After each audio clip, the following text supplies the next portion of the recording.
Welcome to today's Talk Business and Politics Daily. It's Monday. That means it is the John Brummett Show. Good to have you with us. No. It's always your show. No. It's I'm just paying the rent. Politics with Roby Brock and John Brummett today. Well, if we won't call it that, I'll take it. I'll take it. All right. So we had a lot to talk about here. We've got the big health care plan from the Senate Republicans was finally rolled out last week, and they are pushing on a fast track to have a vote before July 4th, which seems unlikely. Cuts government subsidies, removes penalties, cuts taxes, provides power to the states, does something with pre-existing conditions that will probably raise premiums. What's your favorite part of the Senate Republican health care plan? It would have to be Medicaid expansion. It's like they wrote Medicaid expansion provision, the Medicaid expansion provision for Asa Hutchinson. Basically, they said, you states need to continue doing what you're doing on your Medicaid expansion, and in 2020, we're going to start phasing it down, and in 2023, it's gone. So they call that a soft landing. But you like that? You support that? No, you said it was my favorite part. Oh, okay. My favorite part in an ironic way. No, I despise it. But I think it's sort of typical of the political smoke and mirrors of this whole thing. One, they're able to tell the Tea Party flank and all these people out here who say repeal and replace, we're doing away with Medicaid expansion. The fact is they're not doing away with it for 6 years. And the fact is, if you let something live for 6 years and you let the states have a great deal of flexibility in the meantime to change the way they run it, they may never undo Medicaid expansion, but they're able to tell the right flank, boy, we're getting rid of it and converting it to a block grant. So that's just, you asked my favorite part? That's my favorite part. The pre-existing conditions, basically, it will allow states to design their own plans for pre-existing conditions, and that allows the Republicans to say, well, we're going to still cover pre-existing conditions. It's in the bill. What's in the bill is some of our states, some of which are real pieces of work, can design their own plans, and you have no assurance what will be covered, whether how much it will be covered, under what circumstances it will be covered. So the bill, in my view, is horrendous, but it's also essentially dishonest because it doesn't quite tell you what it's doing.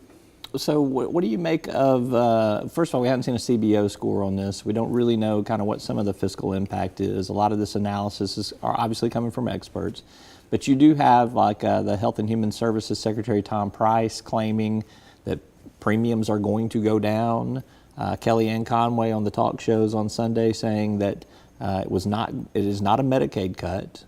It's just a slowdown in spending. We've seen that type That's of conversation an age-old argument. before. Age-old argument, sure. But so are we going to see rhetoric that's going to not be honest, but that is not going to be synced up with the analysis that's going to eventually come out on this? We'll see what the CBO says. This thing, Kellyanne Conway, we're reducing the rate of spending of Medicaid. We're not cutting Medicaid.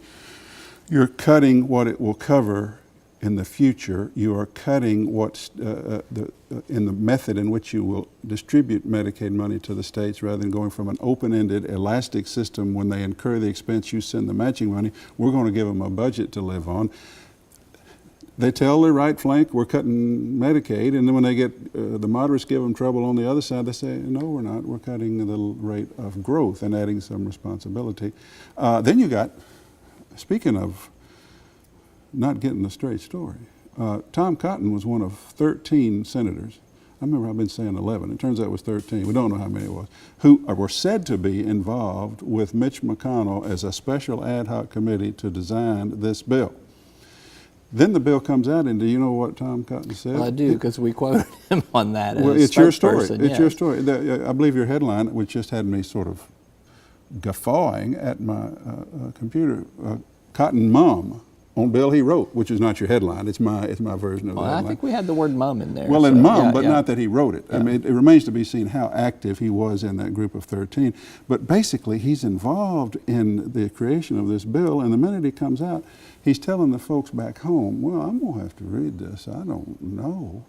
Meantime, every person in Washington familiar with the Senate and the debate who is counting votes assumes, I think correctly, that of course he's for it, along with Bozeman. Nobody's mentioning that the Arkansas people, in defense of our Medicaid needs in the state, which are the second or third highest in the country, are going to vote against this bill. For the bill. For the bill. Yeah. What? They're going to vote for the Senate bill. Yeah, nobody's suggesting, right. Right. So they are, but nobody's suggesting that, yeah, right.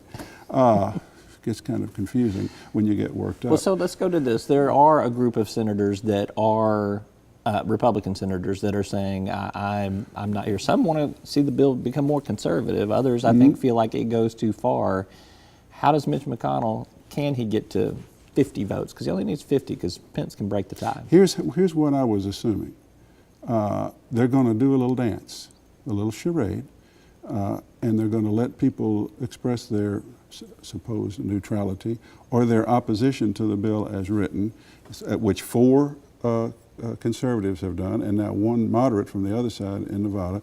And in the end, by the time they vote, they're going to figure out which 2 of those they can let go, which 2 they can allow to vote against it. The others will pretend to come around, and Mike Pence will come in and cast a tie-breaking vote to throw millions of people off health insurance. That's the way I had it figured it was going to happen. But the more I listen, the more I'm not sure that's what's going to happen, because I think Rand Paul is a no unless they just outright repeal Obamacare. I think the guy in Nevada, Heller, has gone on record with his governor that as long as they phase out Medicaid expansion at all, he is no. So there's your 2, it would assume. That assumes that Cruz and Johnson and other conservatives have come around. But the one I'm interested in is Susan Collins. I agree with you. She said Sunday, the wild card. she said, she's a reasonable, moderate, centrist person. And she said, I simply, I don't want to vote this week, is the way she cast it. Until we spend more time thinking about what we're doing here. Maine has a rural poor population itself, which is dependent on Medicaid expansion. And she said, I'm not, and I take her at her word that she's not doing a little dance, that's the way if she is there, and if the 2 others that I mentioned don't come around, he doesn't get to 50. So my thinking is kind of either evolving or getting confused. I thought they were doing a little dance, and then they were going to pass it with some sort of little gamesmanship. But I'm thinking that she's sort of the wild card, and they may not be able to do it. They've got a lot to juggle on that. All right, let's take a commercial break. Let's come back and talk about the special elections last week and some things that came out of that in terms of Democratic messaging, and we'll get your take on that. More with John Brummett right after this word from our sponsors. Arkansas Electric Cooperative Corporation provides electric energy across 2/3 of Arkansas. This is an exciting time in our energy history, with incredible progress being made in renewable energy and storage technologies. As our energy portfolio continues to diversify, we'll maintain an all-the-above strategy to provide reliable and affordable electricity. Ever since the first light bulbs were placed in our members' homes, the electric cooperatives have been the solutions provider for our members, and we want to continue that well into the future. Each day, the promise of our nation begins again. Arkansas and America, moving forward. I help make that promise a reality. It's not for everyone, but people everywhere depend on us. Trucking delivers, or everything stops. And that's what drives me. Welcome back to the program. I'm Roby Brock. We are with John Brummett. It's Monday, obviously, and so we are talking about, let's talk about some of the politics that came out last week. We had 2 special elections in Georgia, one in South Carolina, both reasonably close. Right. These were supposedly safe Republican districts. They shouldn't have been competitive for Democrats to begin with, but when we look at the whole scoreboard of special elections since Trump's been elected, the Democrats are 0-4. Mm-hmm. I asked a question this weekend of Stephen Shepard from Politico, is this about victories or moral victories? What do you think? What did he say? Well, I know what it's about. I told you last week that it's W or L. It's win or lose. There are no moral victories at this point. So I think everybody's analyzing the Georgia election because so much money was spent and it became such a cause and such a major case. The operative statistic to me about the Georgia race is that 7 months ago, November 8th, 2016, in that district, a Republican suburban district north of Atlanta, Donald Trump beat Hillary Clinton by 1 point.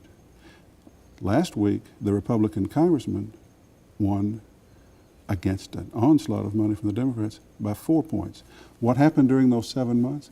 The Democrats spent their time doing what I've been doing, but will continue to do, which is obsessing on the outrage that is Donald Trump, personalizing Donald Trump, attacking, putting all their interest on Trump's unfitness for the office and this Russia investigation. And they lost ground. I'd been saying before that, I'd said it in a speech up to Washington County Democratic women, I've written it, need to de-obsess on Trump. The investigation is going to be what the investigation is going to be. Beyond that, in the exit polls in November, Trump got more votes than people who respected him personally. The exit polls showed that 60% of the voters didn't trust him to be credible, but voted for him anyway. A percentage of them voted for him anyway. So that's not the way to go. I believe the Democrats are revealed as having a faulty, misguided obsession on Trump by the Georgia election. The other big thing about the Georgia election, the really big thing, if Ossoff, the Democrat, had won, this whole health care debate today would be, that we just talked about, would be different. Yep. Rather than 2 or 3 or 4 maybe wavering, more would be wavering on the Republican side. It would have been seen as a referendum on that. The other thing is, in the congressional district in South Carolina, where the Democrats didn't spend any money or give any interest, actually got closer. It was, like close to 2 points. Which goes to what I told the Arkansas Democratic Executive Committee Saturday when they invited me over to give my contrarian view. I said, one of the first things you need to do is put a block or a filter on your computers that sends to spam anything from the Democratic National Committee. Because your only hope in Arkansas is to denationalize these elections and come up with candidates who are compelling in their own, with their own messages. Take their money if you get close, but get away from the national party. And I think that's evidenced as well by the South Carolina, Georgia. Let me throw this logic at you, because this worked for the Republicans for 8 years in terms of the gains that they made by just running against Obama, anti-Obama. But you're saying that being anti-Trump is not going to work for the Democrats. There's an essay out by a Yale professor, I can't call his name, that says Trump's presidency is the result of the wholesale, utter failure of our political systems. That's what he was elected from. Obama was not elected by a group of people who didn't trust him or respect him.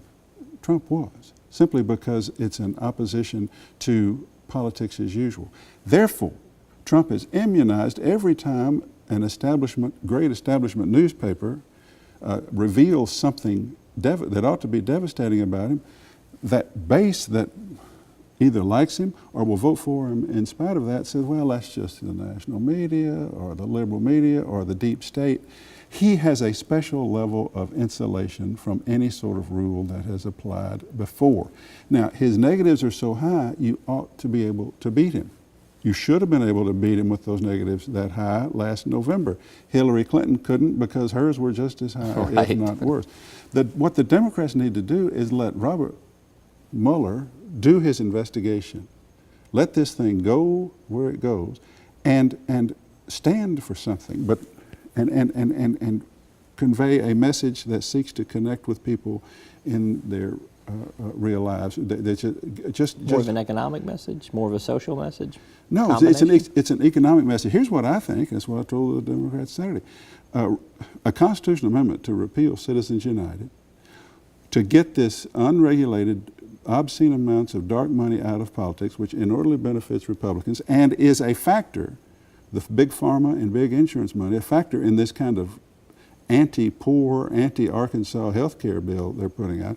You tie in the health care bill to that. You tie in the influence of money to health care, and then if this Republican health care bill passes as a sop to the people with big money, up to 250,000 people in Arkansas could lose their health insurance. Nursing homes could close, rural hospitals could close, and that will have an economic effect on those people in rural Arkansas. That's how I think you bring the whole message together. Do I think it'll work in 2018? No, because none of this is going to be felt until 2018, which is why I told them they need to be patient. But that's the way I tie those things togethave, and I think they tie together naturally. When is Doyle Webb going to have you over for the Republican they're Party not Executive going Committee? I have offered, because the Democrats have asked for benefit of my thinking, and I stand ready to go over to the Republican Executive Committee and tell them what I think about them as well. And I was once, I'll tell you one brief story. Yeah. I was invited once and accepted the invitation to speak to the Polk County Republican women at their annual fundraising Reagan Day dinner. They thought they could make money off of you? And they did. Oh, wow. They drew a crowd. They said, you can say whatever you want. We require you to do one thing. It's a Reagan Day dinner, say something nice about Ronald Reagan. And I said, that's easy. And you know what I said? Oh, what? I said, he is a lot better than the Republicans we got now.